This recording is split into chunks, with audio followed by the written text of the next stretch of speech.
पटना में जनता दरबार के बाद मीडिया के सामने आए सीएम नीतीश कुमार ने कई मुद्दों पर बयान दिया। जातीय जनगणना पर उन्होंने कहा कि कभी भी सर्वदलीय बैठक हो सकती है। राज्य में मिल रही शराब की खाली बोतलों पर उन्होंने कहा कि सभी चीजों पर सरकार की नजर है। सूचना मिलने पर पुलिसकर्मी कार्रवाई कर रहे हैं। बिहार में खाद की किल्लत पर बात स्वीकार करते हुए सीएम ने कहा कि इसे लेकर केंद्र सरकार से बातचीत की गई है। देश में कोरोना के नए वेरिएंट पर नीतीश कुमार ने कहा कि सरकार पूरी तरह से अलर्ट मोड में है, लेकिन लोगों को सतर्क रहना चाहिए।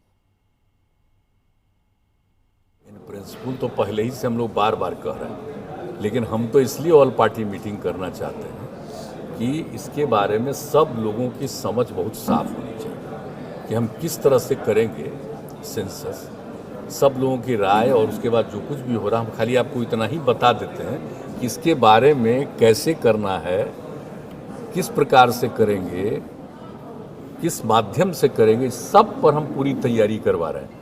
लेकिन जब तक सबकी राय हो जाएगी और जो कुछ भी हो रहा है उसको बताएंगे उसी मीटिंग में और उसके बाद उसको फाइनल करेंगे, तो ऑल पार्टी की एक राय होगी, उसी के आधार पर सरकार उसको ऐलान कर देगी निर्णय लेकर। तो यही है तरीका, पूरी बात है, हो जाना चाहिए। हम लोग तो इसके पक्ष में, ये सबको फायदा होगा, ये बहुत ठीक चीज़ है। हम लोग जो करेंगे, एक ही बात आपको बता देते हैं, वो ऐसा करेंगे कि कोई मिस नहीं करेगा, बहुत ही ठीक ढंग से करवाएंगे। आप जानते ही ना हैं, बहुत लोग सब कास्ट ही खाली बोलेगा, कास्ट नहीं बोलेगा। तो सब कास्ट और कास्ट ये हर तरह से पूरे तौर पर देखना, ताकि ठीक ढंग से वो एक एक चीज़ के लिए, एक जो हम लोगों के सरकारी अधिकारी हैं कहीं गए देखने के लिए किसी चीज़ को पूरे तौर पर, तो पता चला कि उधर कोने में था। तो ये देखने वाली बात कि वाकई कोने में था कि कोई ऐसे ही फेंक देता है ताकि वो चर्चा में आए। तो दोनों दृष्टिकोण से काम कर रहा है। अब कुछ दिन के बाद पता चलेगा। और ये तो मालूम है ना भाई कि कुछ तो दारू पीता ही रहा है, अब उसमें कौन सी कहाँ क्या कर दिया। तो अब एक्शन तो बहुत हो रहा है, अब एक्शन तो शुरुआत हो गई। बहुत दिक्कत है, इसमें कोई शक नहीं है। और उसके लिए हमारे मंत्री ने भी बात किया, चिट्ठी लिखा, हमारे मुख्य सचिव ने भी लिखा और कल हमने भी बात किया और बात कर कहा कि नहीं, हमको आश्वस्त किए हैं कि हम लोग अब जो आ रहा था बाहर से पूरा मंगवा रहे हैं, सब जगह से आ रहा है। जो हमको तो कल एश्योर किया है केंद्रीय मंत्री जी ने कि 7 दिन के अंदर पूरे पर्याप्त में हम पहुंचा देंगे। तो ये पूरी बात हुई है। हमने सब अपने संबद्ध अधिकारियों को और मंत्री को सबको कहा कि कॉन्शस रहिए। जब वो कहे हैं कि इतना आएगा, तो एक एक चीज़ को देखिए कि कितना आ रहा है, और जो आप मांग किए हुए हैं उसको देखते रहिए, नज़र देखते रहो, देख रहे हैं। तो कल शाम में हमारी रात में बात हुई, तो अब 1-2 दिन के बाद फिर हम उसका पूरा समीक्षा करेंगे। अब तो जानते हैं ना कि उसकी जो रिपोर्ट आती है कैबिनेट से होकर के सीधे जाता है, वो हाउस में सबमिट हो जाता है, विधानसभा विधान परिषद, और उसके बाद वो प्रकाशित होता है। तो जब प्रकाशित हो जाता है, उस पर हम लोग कोई कमेंट नहीं करते। उस पर जो प्रॉपर काम है, एक्शन है, उस पर जो कमेंट है, वो उपयुक्त ढंग से दिया जाता है। और इस वक्त सीधे हम चलेंगे न्यूज रूम, जहां हमारे ब्यूरो चीफ अशोक मिश्र जुड़े हैं।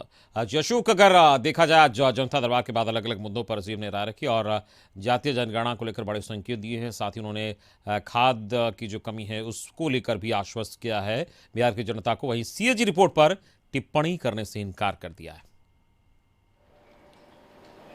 बिल्कुल, देखिए अमित, मुख्यमंत्री का जनता दरबार था और इस जनता दरबार में उन्होंने जो पत्रकारों से बातचीत की है उसमें सभी मुद्दों पर खुल कर के उन्होंने बात की है। सबसे बड़ी बात है कि जातीय जनगणना को लेकर के जिस तरह से बिहार में सियासत चल रही थी उस पर अब विराम लगाने की कवायद नीतीश कुमार ने की है और उन्होंने कहा है कि जातीय जनगणना को लेकर के कभी भी बैठक हो सकती है और इस बाबत राज्य के सभी राजनीतिक दलों के नेताओं से बातचीत हुई है। तो यह संकेत मुख्यमंत्री ने दे दिया है कि अब उस बैठक का स्वरूप क्या होगा, कहाँ होगा, इसके लिए वो उन्होंने अभी कुछ कहने से परहेज किया है। लेकिन इतना साफ कर दिया है कि जातीय जनगणना जिस उद्देश्य से मांग की जा रही है उस उद्देश्य की पूर्ति करने में राज्य सरकार पूरी तरह से कोशिश करेगी और इस तरह से पारदर्शिता होगी कि जातीय जनगणना कराने का जो उद्देश्य है उसकी पूर्ति हो सके। दूसरी बात आप कह सकते हैं कि बिहार में जो उर्वरक संकट है यानी कि जो खाद्य संकट है उस पर भी मुख्यमंत्री ने स्वीकार किया है कि हाँ खाद्य संकट है और उन्होंने कहा कि इस बाबत के हमारे जो मंत्री हैं यानी कि कृषि विभाग के मंत्री ने केंद्रीय उर्वरक मंत्री से बातचीत की है और हमने भी बातचीत की है और जल्द ही इस संकट का समाधान निकल जाएगा।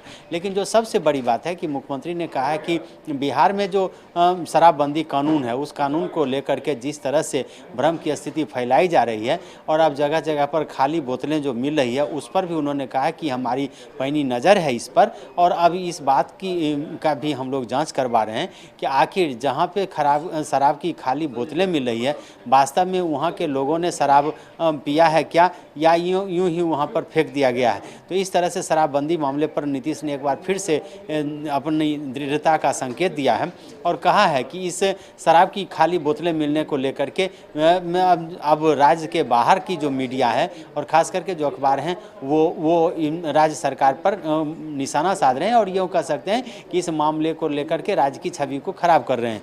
जबकि हकीकत यह है कि बिहार में जो भी विकास के काम हुए हैं उसको लेकर के अन्य जगहों की मीडिया या दिल्ली की मीडिया ने कभी किसी खबरों को नहीं छापा, लेकिन शराब की जो खाली बोतलें मिल रही है उसको लेकर के वहाँ की मीडिया इसी प्रमुखता से छाप रही है। तो इस पर भी मुख्यमंत्री ने तंज कसा है और कोरोना को लेकर के खास करके जो ओमिक्रॉन का मामला है अब यहाँ गौर करने वाली बात यह है कि लगातार सीएजी रिपोर्ट को लेकर जिस तरीके से विपक्षी पार्टियां लगातार हमला बोल रही थी, लेकिन सीएम ने इसको साफ तौर से स्पष्ट शब्दों में एक तरीके से कहा जाए कि वो किनारे हो गए इस पर बयान देने से और कहा कि ये टेक्निकल टर्म बता दिया। बिल्कुल, देखिए सीएजी रिपोर्ट पर मुख्यमंत्री ने कुछ भी बोलने से परहेज किया है और उन्होंने कहा है कि सीएजी इन मामलों को देखती है, इस पर कुछ बोलना मुनासिब नहीं है। लेकिन मुख्यमंत्री ने कहा है कि जो रिपोर्ट आई है उसमें ऐसा कुछ नहीं है और उन्होंने कहा कि इस बाबत हम कुछ नहीं बोल सकते यानी कि न कमेंट। लेकिन उन्होंने कहा कि इस बाबत अगर आपको जानकारी चाहिए तो हमारे अधिकारी बताएंगे। चूँकि हमने अधिकारियों से जब इस मामले पर पूछा तो उन्होंने कहा कि नहीं, इस तरह का कोई मामला नहीं है और वित्तीय अनियमितता नहीं हुई है। तो एक तरह से कह सकते हैं कि मुख्यमंत्री ने सीएजी की रिपोर्ट पर कुछ बोलने से परहेज किया।